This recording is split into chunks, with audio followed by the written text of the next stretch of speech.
नमस्कार। मैं छत्तीसगढ़ अखबार के यूट्यूब चैनल इंडिया आजकल के स्टूडियो से सुनील कुमार। मैं छत्तीसगढ़, झारखंड, उड़ीसा, इसका जो मिला जुला इलाका है, सरहदी इलाका, वहाँ की एक बड़ी दिक्कत के बारे में बात करने के लिए खड़ा हुआ हूँ। वहाँ से नाबालिग लड़के लड़कियों की तस्करी बहुत होती है और ख़ासकर लड़कियों की और महिलाओं की तस्करी भी। हम छत्तीसगढ़ का सरगुजा का जो इलाका है, जो झारखंड से लगा हुआ है, वहाँ की खबरों को देखते हैं तो सैकड़ों लड़के लड़कियों को बाहर ले जाते हैं जो कि पुलिस रिकॉर्ड में हैं। अच्छी बात यह है कि पुलिस ने अधिकतर लोगों को बरामद करने का, वापस लाने का एक दावा किया है, अगर वो आंकड़े सही हैं तो। अभी कल ही की बात है, वहाँ पे 4 नाबालिग लड़कियाँ और 2 नाबालिग लड़के, इनको काम के लिए उत्तर प्रदेश ले जाया जा रहा था और बस स्टैंड पे उनको देख के नाबालिग दिखे तो पुलिस ने पता लगाया, उनको रोका। अगर नहीं रोकती पुलिस तो इनको यूपी लेके जाते, वहाँ से हो सकता है दिल्ली इनको ले जाते। छत्तीसगढ़ से, झारखंड से जिन मामूली पढ़े लिखे आदिवासी लड़के लड़कियों को ले जाते हैं दिल्ली, प्लेसमेंट एजेंसी के नाम से ले जाते हैं, वहाँ ले जाके उनको घरों में काम करने के लिए रखा जाता है। ऐसा कहा जाता है कि उनका तरह तरह का शोषण होता है। कई ऐसे मामले हैं जिसमें लड़कियां घरों में काम करने के नाम पर ले जाई गई, प्लेसमेंट एजेंसी ने उनको वहां रखा, उनकी जो मजदूरी बनती है, तनख्वाह बनती है, उसका एक हिस्सा प्लेसमेंट एजेंसी रख लेती है। इसके बाद इनमें से कई लड़कियां जो हैं उनको धीरे धीरे किसी स्पा सेंटर की तरफ धकेला जाता है, मसाज पार्लर की तरफ धकेला जाता है। कई लड़कियों को प्रोस्टिट्यूशन में, वेश्यावृत्ति में, देह के धंधे में धकेलने की भी खबरें मिलती हैं। मैंने इस बारे में कई लोगों से बात करने की कोशिश की, 1-2 ऐसे अखबार नवीसों से बात की जो लंबे समय से सरगुजा के इलाके से जिन लोगों को बाहर ले जाया जाता है, ह्यूमन ट्रैफिकिंग, मानव तस्करी, उसकी रिपोर्टिंग कर रहे हैं। कुछ मेरी अपनी जानकारी है, लेकिन इन सबको मिला जुला कर एक जो तस्वीर बनती है वो कुछ नए पहलुओं को भी सामने रखती है। ये केवल लोगों को ले जाके बेच देने की बात नहीं है, ये कुछ और भी मामला है। इसमें उन पहलुओं को भी समझना जरूरी है, क्योंकि अगर हम लोगों को बचाना चाहते हैं तस्करी से, कि वो स्मगल ना हो पाए, बंधुआ मजदूर ना बने, तो हमको देखना पड़ेगा कि कौन कौन सी वजहें हैं। जब तक हम समस्या को नहीं मानेंगे और जानेंगे, तब तक हम समाधान नहीं ढूंढ सकते। जो अंबिकापुर का इलाका है, सरगुजा का इलाका है, छत्तीसगढ़ का जो रायगढ़ जिला और जशपुर का इलाका है, जिन इलाकों से और झारखंड लगा हुआ, वहाँ से भी लड़के लड़कियों को बाहर ले जाया जाता है काम करने के लिए। उनके पीछे की कुछ अलग अलग वजहें मुझको पता लगी हैं। एक तो ये है कि इनको वहाँ कारखानों में मजदूरी करने के लिए ले जाते हैं लोग, प्लेसमेंट एजेंट। कुछ ऐसे काम हैं जिसमें नौजवान लोग जो हैं, कम उम्र लोग हैं, नाबालिग लोग हैं, ये तेजी से काम कर सकते हैं, इनके रिफ्लेक्सेस तेज रहते हैं, इसलिए ऐसे लोगों को ले जाते हैं। दूसरा ये रहता है कि नाबालिग मजदूर बाहर जाकर एक बगावत नहीं कर सकते, आवाज़ नहीं उठा सकते मालिक या स्मगलर के खिलाफ या एजेंट के खिलाफ, इसलिए भी इनको ले जाते हैं। एक बात यह है कि यहाँ से कई लोग जो कुछ पढ़े लिखे हैं, जो सोशल मीडिया पे देखते हैं चीज़ों को, बाहर की दुनिया को, वो अपने मन से भी बाहर जाना चाहते हैं, क्योंकि वो सरगुजा के इलाके में, जशपुर के इलाके में वहीं पे ज़िंदगी अपनी ख़त्म करना नहीं चाहते कि झारखंड के बाहर कुछ देखा ही नहीं है। तो वो अपनी एक महत्वाकांक्षा को लेके भी बाहर निकलना चाहते हैं, बाहर जाकर दुनिया देखना चाहते हैं, महानगरों को देखना चाहते हैं। उसके लिए अगर रास्ता उनको किसी प्लेसमेंट एजेंसी या एजेंट के मार्फत मिलता है तो भी ये लोग जाते हैं बाहर, अपनी मर्जी से भी जाते हैं। इनको केवल बरगला कर, धोखा देकर नहीं ले जाया जाता, कई लोग अपनी मर्जी से भी जाते हैं।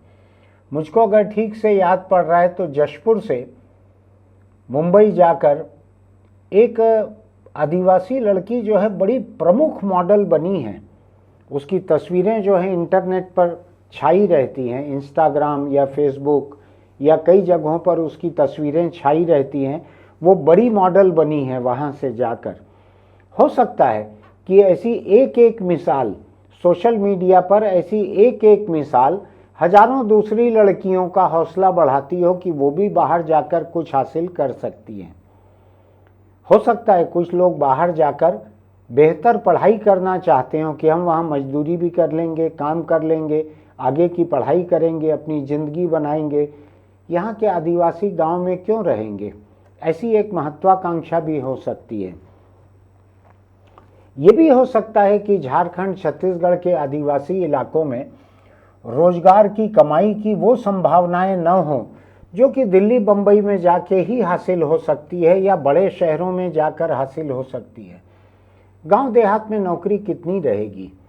सरकारी नौकरियां भी सीमित है, निजी कामकाज बहुत ज़्यादा है नहीं, इलाके पिछड़े हुए हैं, तो वहाँ कौन सा बड़ा काम मिल सकता है उनको।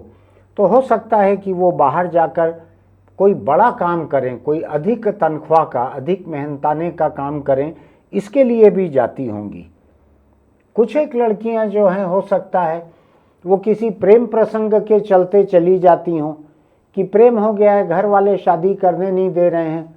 मुझको लगता है कि हमारे बहुत से आदिवासी समाजों में भी और ओबीसी में भी जाति के बाहर शादी करने की मनाही रहती है। ये भी रहता है कई बार कि एक गोत्र में शादी की मनाही रहती है। तो कई तरह की सामाजिक रोक टोक है शादियों को लेकर। तो हो सकता है इससे बचने के लिए भी लड़के लड़कियां चले जाते हों छोड़कर, और माँ बाप रिपोर्ट लिखाते हों कि वो गायब हो गए हैं। पुलिस उसमें गुम इंसान दर्ज कर लेती हो केस को। मेरे सामने पिछले साल का नेशनल क्राइम रिकॉर्ड ब्यूरो का एक आंकड़ा है जो संसद में केंद्रीय मंत्री अजय मिश्रा ने सामने रखा था। ये आंकड़ा बतलाता है कि देश में 82,000 से ज़्यादा लड़कियां गायब हैं, 3,42,000 से ज़्यादा महिलाएं गायब हैं। ये 2019 तक का आंकड़ा है। ये 2020 में ये आंकड़ा थोड़ा सा बदला, जरा जरा कुछ लड़कियां, महिलाएं बरामद हुई, कुछ महिलाएं और ज़्यादा गायब हो गई, लड़कियां कम हुई। 2021 में ये आंकड़ा सबसे ज़्यादा है, 90,000 लड़कियां और 4.25 लाख महिलाएं गायब हैं। 4.25 लाख महिलाएं गायब, और ऐसा नहीं कि केवल यहीं के आदिवासी इलाके से हो रहा है। मुझको अगर ठीक याद पड़ता है तो गुजरात में भी ये आंकड़ा बहुत बड़ा है। गुजरात से भी बहुत बड़ी संख्या में महिलाएं और लड़कियां गायब हैं। अब इसकी कई वजह हो सकती हैं। अंतरजातीय विवाह, दूसरे धर्म में विवाह करके जो लड़कियां चली जाती हैं, परिवार उनका अपहरण बतलाता है, उनका गायब होना बताता है। तो ऐसी भी कोई बात हो सकती है। लेकिन मैं एक दूसरी बात पर आ रहा हूँ। जो लड़कियां अधिक महत्वाकांक्षा की वजह से एक बेहतर जिंदगी, बेहतर कामकाज के लिए बाहर जाती हैं, वहाँ जाकर वो घरेलू नौकरानी होकर काम करती हैं। दिल्ली, बम्बई के परिवारों में उनको परिवार में ही एक कोने में या तो रसोई घर में ही रात को सोना पड़ता है ज़मीन पर। ऐसा मेरा सुना हुआ है, देखा हुआ है कुछ जगहों पर। तो ज़िंदगी खराब रहती है। लेकिन हो सकता है कि वो गांव से निकल कर बाहर जाएं और बाहर फिर ज़िंदगी बेहतर बने, इस महत्वाकांक्षा में वो जाती हैं बाहर। तो मुझको लग रहा है कि क्या होना चाहिए इनके लिए, जिन्हें गांव जंगल से निकलें और सीधा महानगर चले जाएं। क्या इसके बीच में कोई गुंजाइश हो सकती है?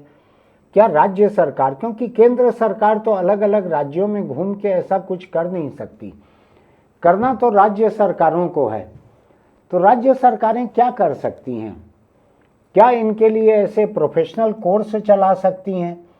कोई नर्सिंग कोर्स है, कोई फिजियोथेरेपी के कोर्स हैं, कोई और पैरामेडिकल कोर्स हैं, कोई पैरालीगल कोर्स हैं।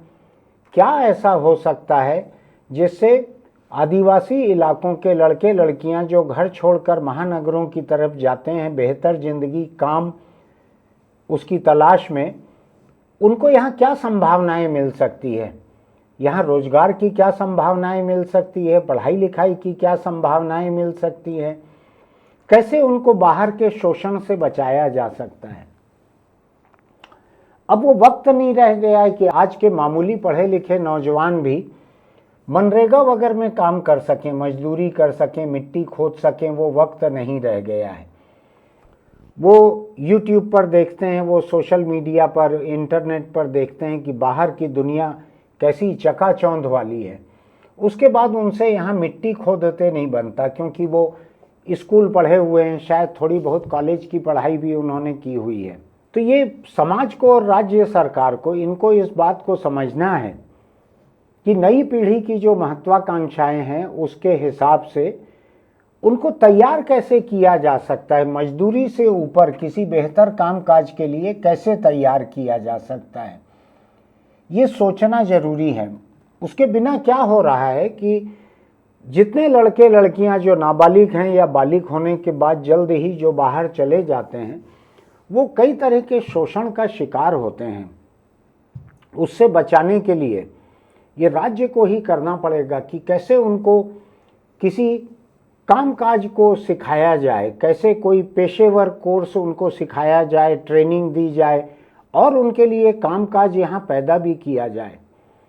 उनको ये बतलाया जाए कि दिल्ली बम्बई जाकर महानगरों में घरेलू नौकरानी बनकर जो पैसा मिलेगा, उससे ज़्यादा पैसा रायपुर में या रांची में या उड़ीसा के आदिवासी इलाकों के शहरों में यहाँ उनको मिल सकता है। मुझको लगता है एक फासला है कोई, कुछ लोग तो हो सकता है उसके बाद भी महानगरों की गगनचुंबी इमारतों को देखकर, वहाँ के ग्लैमर को देखकर, तड़क भड़क को देखकर वहाँ फिर भी जाना जारी रखेंगे। लेकिन जितने लोग मजबूरी में जाते हैं, जितने लोग कारखानों में काम करने चले जा रहे हैं, बालिग जैसे 6 लोग कल ही मिले हैं पुलिस को बस स्टैंड पर, इन लोगों को रोका जा सकता है। अगर आदिवासी इलाकों में कोई ऐसे काम शुरू हों जो वहीं के वहीं उनको काम मिल सकें, वहाँ नहीं मिल सकते हैं तो प्रदेश के दूसरे शहरों में क्या ऐसा कुछ मिल सकता है? क्या उनके लिए कोई ट्रेनिंग का इंतजाम हो सकता है कि वो यहाँ रहकर कोई नया हुनर सीखें और उसके बाद काम कर सकें? समस्या बड़ी है। छत्तीसगढ़ जैसे राज्य में 1/3 आबादी आदिवासी है और ये बाहर जाना जो है नौजवानों का, ये दक्षिण छत्तीसगढ़ का जो बस्तर का इलाका है, पूरा आदिवासी इलाका है, वहाँ से कम है। वहाँ से कम लोग ऐसे बाहर जाते हैं क्योंकि वहाँ चर्च देर से पहुँचा, वहाँ पर पढ़ाई लिखाई उतनी नहीं है। लेकिन सरगुजा का जो इलाका है, उत्तर छत्तीसगढ़ का आदिवासी इलाका जो है, वहाँ चर्च बहुत पहले पहुँचा। छत्तीसगढ़ में सबसे पहले चर्च वहाँ पहुँचा। उन्होंने अस्पताल खोले, कुष्ठ रोगियों के आश्रम शुरू किए, अनाथाश्रम चालू किए और स्कूल कॉलेज पढ़ाई चालू की। उसकी वजह से उस इलाके में पढ़ने की एक पुरानी परंपरा है। लोग पढ़े लिखे हैं, पढ़ लिख के खुद भी नौकरी के लिए बाहर जाते हैं। बाद में हो सकता है अपने और लोगों को बुलाते हों, अपने गांव कस्बे के और लोगों को भी आने को कहते हों। लेकिन क्या राज्य सरकार को अपनी ऐसी नौजवान पीढ़ी को बेहतर तैयार नहीं करना चाहिए? बजाय इसके कि यहाँ से लोग बाहर जा रहे हैं, बंधुआ मजदूर की तरह काम कर रहे हैं, फिर उनकी शिकायत आती है, उनका एक वीडियो आता है, फिर यहाँ से पुलिस और लेबर डिपार्टमेंट के लोग जाते हैं, जाके उनको छुड़ा के लेके आते हैं। ये हर महीने ऐसे 1-2 मामले आते हैं सामने। तो मैं यही कहने के लिए खड़ा हुआ हूँ कि आदिवासी पीढ़ी जो है उसमें जो लोग पढ़ लिख चुके हैं, नई पीढ़ी जो है आदिवासी समाज की, उनकी महत्वाकांक्षाएं हैं, उनको बेहतर तैयार, मान लीजिए जाना ही है बड़े शहर, दिल्ली बम्बई जाना ही है, तो क्यों नहीं उनको किसी कॉल सेंटर के लायक तैयार किया जाता? क्यों नहीं अंग्रेजी में कोई हुनर सिखाया जाता? क्यों नहीं उनको किसी जिम के लिए फिजिकल ट्रेनर बनाना, किसी अस्पताल के लिए नर्स बनाना, किसी पैथोलॉजी लैब में रेडियो टेक्नीशियन की तरह, या ऐसे मेडिकल के, कानून के बहुत सारे ऐसे दायरे हैं जिनमें काम करने के लिए उनको तैयार किया जा सकता है। और भी बहुत से पेशे होंगे, अनगिनत पेशे होंगे। तो मुझको लगता है कि जो लोग अपना इलाका छोड़कर इस तरह से किसी पेशेवर गिरोह के मार्फत जाते हैं, खुद होकर जाते हैं, कई तरह की बातें हैं। कुछ लोगों ने मुझको ये भी कहा कि बाहर की चमक धमक से प्रभावित होकर जब लड़के बाहर चले जाते हैं तो उनके माँ बाप कई बार रिपोर्ट भी नहीं लिखाते हैं। एक जानकार पत्रकार ने मुझे कहा कि ये जो आंकड़े हैं कि 500 लोग बाहर गए हैं 5 साल में नहीं, और उनमें से तकरीबन तमाम लोग वापस बरामद हो गए हैं, ये आंकड़े हकीकत नहीं बताते। हकीकत इससे बहुत ज़्यादा लोगों के बाहर जाने की है। कई तो माँ बाप रिपोर्ट लिखाते नहीं है, ऐसा भी एक जानकार का कहना है। उनका कहना है कि माँ बाप की सहमति से या उनकी जानकारी में वो बाहर जाते हैं, भले नाबालिग रहें, और माँ बाप को लगता है कि कहीं कोई जान पहचान के हैं, हो सकता है चर्च भी मदद करता हो वहाँ रहने में, नौकरी ढूंढने में। अच्छी बात है, मैं इसको बुरा नहीं मानता। अगर कोई धार्मिक संस्थान अपने मानने वाले लोगों को अगर नौकरी पाने में, ढूंढने में मदद कर रहा है तो अच्छी बात है, और धर्म के लोग भी कर सकते हैं ऐसा। कुल मिलाकर ये है कि आदिवासी इलाके और इसके बाद हम गैर आदिवासी इलाकों पे भी इसी बात को लागू करना चाहेंगे कि यहाँ के नौजवान जो हैं, इनको किसी शोषण में फंसने से बचाने के लिए राज्य सरकार को इनकी बेहतर ट्रेनिंग का इंतजाम करना चाहिए। इनको पेशे की ट्रेनिंग देनी चाहिए। पढ़ाई में अगर उनकी गुंजाइश है, आगे बढ़ने की होनार है, तो पढ़ाना चाहिए। सिर्फ सरकारी नौकरियों के लिए तैयार करना काफ़ी नहीं है। वो नौकरियां अपने आप में बहुत सीमित हैं। उनकी तैयारी करते करते लोगों का ज्ञान बढ़ता है, लोगों की समझ बढ़ती है, वो एक अलग बात है। लेकिन सरकारी नौकरी की तैयारी करते करते लोगों को सरकारी गैर सरकारी बहुत ज़्यादा नौकरियां मिल जाएगी, ऐसा नहीं है। प्राइवेट सेक्टर में भी नौकरियां सिमटते चली जा रही हैं। जो लोग काम कर रहे हैं उनकी भी नौकरियां खतरे में हैं। मैं तो सुनता हूं कब किसी टीवी चैनल ने या किसी अखबार ने कितने दर्जन या कितने 100 लोगों को एक साथ निकाल दिया। खराब नौबत है नौकरियों की। इसलिए मैं बार बार हुनर की बात करता हूं, ट्रेनिंग की बात करता हूं। तो छत्तीसगढ़ में चूंकि ये 6 लोग कल बरामद हुए हैं, इसलिए मुझको इस पे बोलना सूझ रहा है। सरकार में जो लोग मेरी बात को सुनेंगे उनको एक चुनौती के रूप में इसको लेना चाहिए। इसको पुलिसिंग की समस्या या क्राइम की समस्या नहीं मानना चाहिए। इसको ये मानना चाहिए कि एक पीढ़ी ऐसी है जिसके लिए उसके गांवों में अब कामकाज, रोजगार और महत्वाकांक्षा ये एक साथ पूरे नहीं हो पा रहे हैं। मुझको ध्यान है यहाँ पर होटल मैनेजमेंट का एक कॉलेज शुरू हुआ था।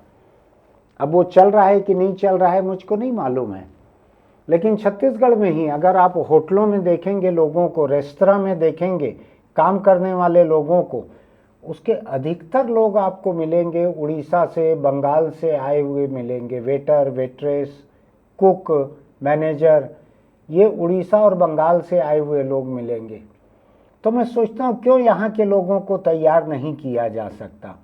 और ऐसे सैकड़ों अलग अलग पेशे हो सकते हैं जिसमें लोग मिलें यहाँ के, उनके लिए तैयारी अगर हो सके तो कुल मिलाकर सरकार और समाज दोनों के लोगों को ये सोचना है कि छत्तीसगढ़ के जो नौजवान मजबूरी में बाहर जा रहे हैं या महत्वाकांक्षा से भी बाहर जा रहे हैं, क्या उनके हुनर को, क्या उनकी क्षमता को कोई यहाँ लोकल गुंजाइश मिल सकती है?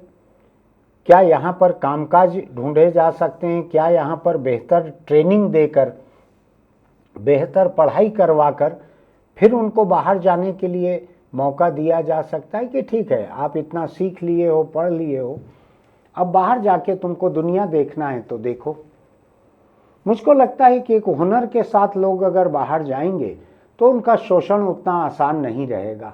और मुझको लगता है कि घरेलू नौकर नौकरानी की तरह काम जो है बहुत अच्छा नहीं है, बहुत ज़्यादा तनख्वाह नहीं मिलती, वो अपने राज्य की अर्थव्यवस्था में भी कोई ज़्यादा मदद नहीं कर सकेंगे। वो मैं देखता हूँ कि आंध्र है, तेलंगाना है, ऐसे बहुत सारे राज्य हैं जहाँ के लोग बाहर जाकर बड़े बड़े हुनर, बड़े बड़े क्वालिफिकेशन के काम करते हैं। वो सॉफ्टवेयर हार्डवेयर में काम करते हैं, मैनेजमेंट और इंजीनियरिंग में काम करते हैं, कारखानों में काम करते हैं। तो हमको उसके बारे में सोचना चाहिए। हम लोगों को सिर्फ वेटर बना लें, सिर्फ नर्स बना लें, अभी तो वो भी नहीं बना पा रहे हैं, लेकिन अगर केवल उतना ही बना लें तो हम हमारे नौजवानों की संभावनाओं को बहुत कम आंकेंगे। मेरा तो ये मानना रहता है कि हमको अपनी नई पीढ़ी को हिंदुस्तान के बाहर भी पूरी दुनिया में जाकर काम करने के लायक उनको तैयार करना चाहिए। आपको ध्यान होगा कि ब्रिटेन जैसे देश जो हैं वो हर साल हजारों नर्सों की भर्ती करते हैं, हजारों नर्सों की। अब ये जरूर है कि जो नर्सिंग कॉलेज ज़्यादा अच्छे होंगे, जिनकी साख ज़्यादा अच्छी होगी, जो बच्चे अंग्रेजी बोल पाते होंगे, उनको वहाँ प्राथमिकता मिलती होगी। तो इन तमाम चीज़ों को देखना है, अंग्रेज़ी भाषा को, कंप्यूटर की जानकारी को, ड्राइविंग को और बाकी किसी खास हुनर को जिसकी वजह से वो बाहर जाकर मजदूरी से घरेलू रसोई में काम करना, घर को साफ करना, पोंछा लगाना, कपड़ा धोना, उससे बेहतर कुछ काम कर सकें। मैं इसको काम नहीं मानता। अगर छत्तीसगढ़ के नौजवान दिल्ली बम्बई जाकर ऐसे ही घरेलू नौकर बनना है, घरेलू कामगार बनना है, तो फिर राज्य ने उनकी क्षमता का कोई विकास नहीं किया है। मैं लगे हाथों एक घटना बतलाना चाहता हूं, चूंकि कल परसों की ही घटना है। झारखंड से एक पिता अपनी बेटी को ले जाकर उसने दूसरे प्रदेश में बेच दिया, नाबालिग बेटी को बेच दिया। जिसने खरीदा, जाहिर है उसने क्यों खरीदा होगा, बाप बेचकर पैसा लेकर आ गया। नाबालिग बेटी जो है उसके साथ वहाँ जो होना था, उसका देह शोषण वो हुआ। किसी तरह से वो लौट कर आई और उसने पुलिस में रिपोर्ट की है। अब बाप जो कि बेचने वाला था और खरीदार जो कि खरीदने वाला था, दोनों गिरफ्तार हो रहे हैं। बाप शायद गिरफ्तार हो भी चुका है। इन सब चीज़ों को लेकर मुझको लगता है कि सरकार को अपनी जिम्मेदारी कुछ अधिक हद तक निभानी चाहिए। आदिवासी योजनाओं में बहुत पैसा रहता है, केंद्र सरकार का भी, उसको पूरा करना चाहिए। अपनी जिम्मेदारी को मैं बतलाऊं आपको, मैं जो बात कह रहा हूं अव्यवहारिक बिल्कुल नहीं है। आप केरल देखिए, केरल में साक्षरता जो है तकरीबन 100% के करीब है। उसके बाद हुनर सीखना, आज हालत यह है कि छत्तीसगढ़ के अस्पतालों में, यहाँ के पैथोलॉजी लैब में, एक्सरे सेंटर में आपको केरल के पढ़े हुए लोग, केरल के लोग काम करने वाले मलयाली लोग वो यहाँ पे मिल जाएंगे। यहाँ पर मशीन चलाने वाले लोग जो हैं, रिग मशीन चलाने वाले तमिलनाडु के मिल जाएंगे। आपको क्रेन ऑपरेटर, बुलडोजर चलाने वाले दक्षिण भारत के मिल जाएंगे। खाड़ी के तमाम देश जो हैं केरल के लोगों से भरे हुए हैं, पटे हुए हैं। मैं अमेरिका में जितना रहा, वहाँ बहुत सारे वाइट कॉलर जॉब या ब्लू कॉलर जॉब, जो कि कहीं सफाई है, कहीं ड्राइवरी करना है, कुछ है, उसमें आंध्र तेलंगाना के लाखों लोग काम कर रहे हैं, लाखों लोग काम कर रहे हैं अमेरिका में। तो आप हुनर सिखाइए लोगों को, बाहर जाने के लिए दिमागी रूप से तैयार कीजिए, उनको भाषा सिखाइए, फिर वो पंछी की तरह खुला आसमान अपना खुद देख लेंगे।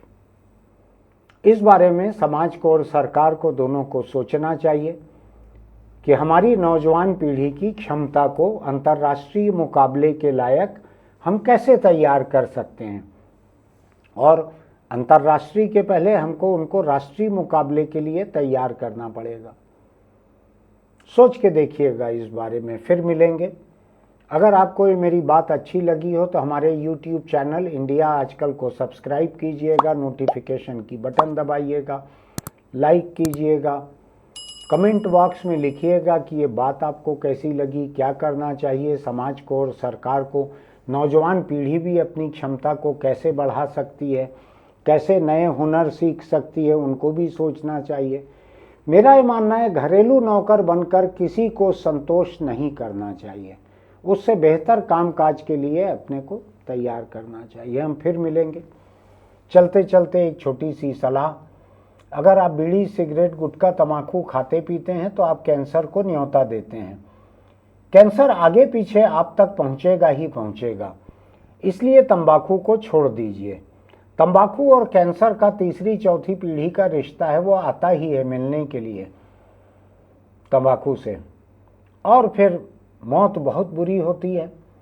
आप किसी भी कैंसर अस्पताल जाके देखिए, कैसे गाल कटे हुए हैं, कैसे गला कटा हुआ है, कैसे जबड़ा बनाने के लिए पैर की हड्डी निकाल कर जबड़ा बनाया जाता है, कूल्हे की नितंब की चमड़ी निकाल कर वहाँ से गोश्त निकाल कर गाल बनाया जाता है। बहुत बुरी हालत होती है।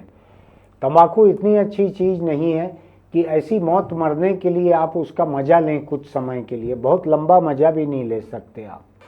बहुत ख़राब चीज़ है, छोड़ दीजिए उसको। फिर मिलेंगे।